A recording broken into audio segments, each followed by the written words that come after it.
I did see sort of a directional sign. I believe it was a joke. Was it a joke? Yeah. Well, it was in the base, but somebody there had a sense of humor. An arrow was pointed at me. That's right. Yeah. Well, but listen, yes, there is a huge underground base that it's referred to by the Fourth Reich as Neuschwabenland. Stuart, let's pick it up here when we come back from the break. And also, we've got to talk about what's happening with these things around the sun. Yeah. We'll be right back. We're going to show some videotape on this as well. You're not going to believe what's hovering around our own sun. Stewart Swerdlow, we'll be right back.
We just saw footage from NASA of this weird stuff going on around the sun. It looks like some kind of circular objects. Do you know what they are?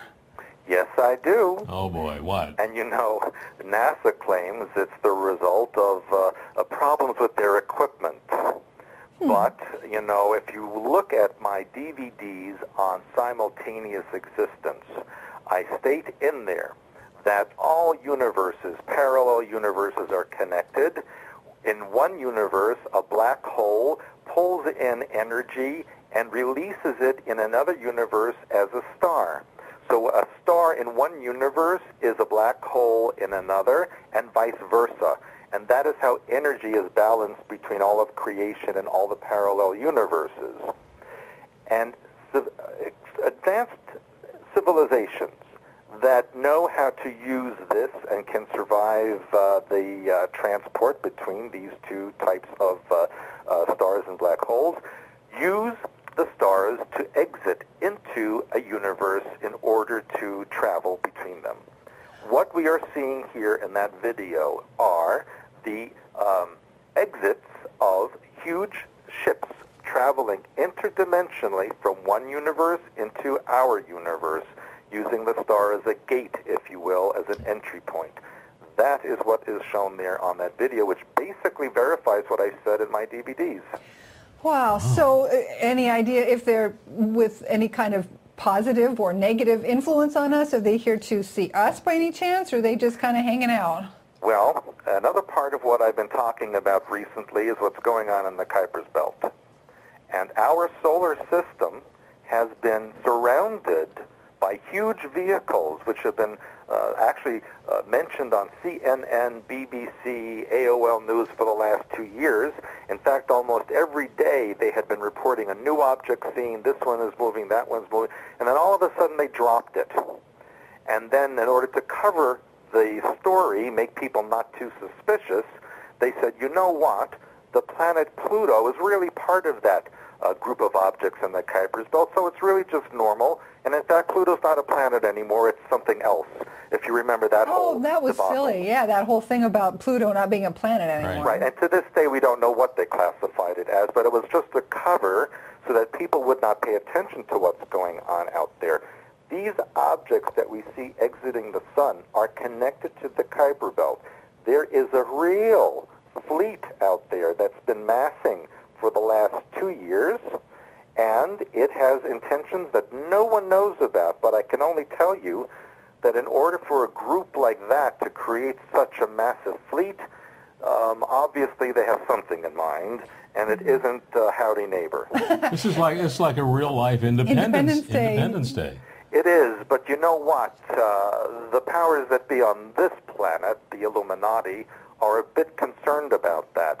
because I know that that group out there has affected the Hadron Collider in CERN in Switzerland, right, which is why they shut it down twice already. The second time they didn't publicize it. Right. And there's a lot going on, interference from out there. And my feeling is towards the second half or end of 2010, we're going to see a lot more news about that on conventional stations. Now, another thing, because we only have a couple minutes left, somewhere in your site or perhaps we got an email saying that there is something changing with the climate. Is there an ice age coming? Absolutely. In fact, Russian scientists have determined that we're entering an ice age that will last for a minimum of 100,000 years. The U.S. Navy has done tests and have determined we're entering what they claim to be a mini ice age to last a minimum of 60 years. But certainly when it snows in Cape Town and Los Angeles and Buenos Aires, etc., that is not global warming. No, no. The Russians really have been saying this for a long time, Stuart. Now, how... Right, and they are correct. We are entering an ice age.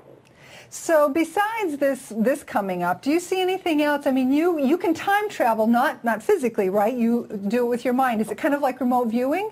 Yes, and I can teach anyone how to do that. That's what I do in my classes.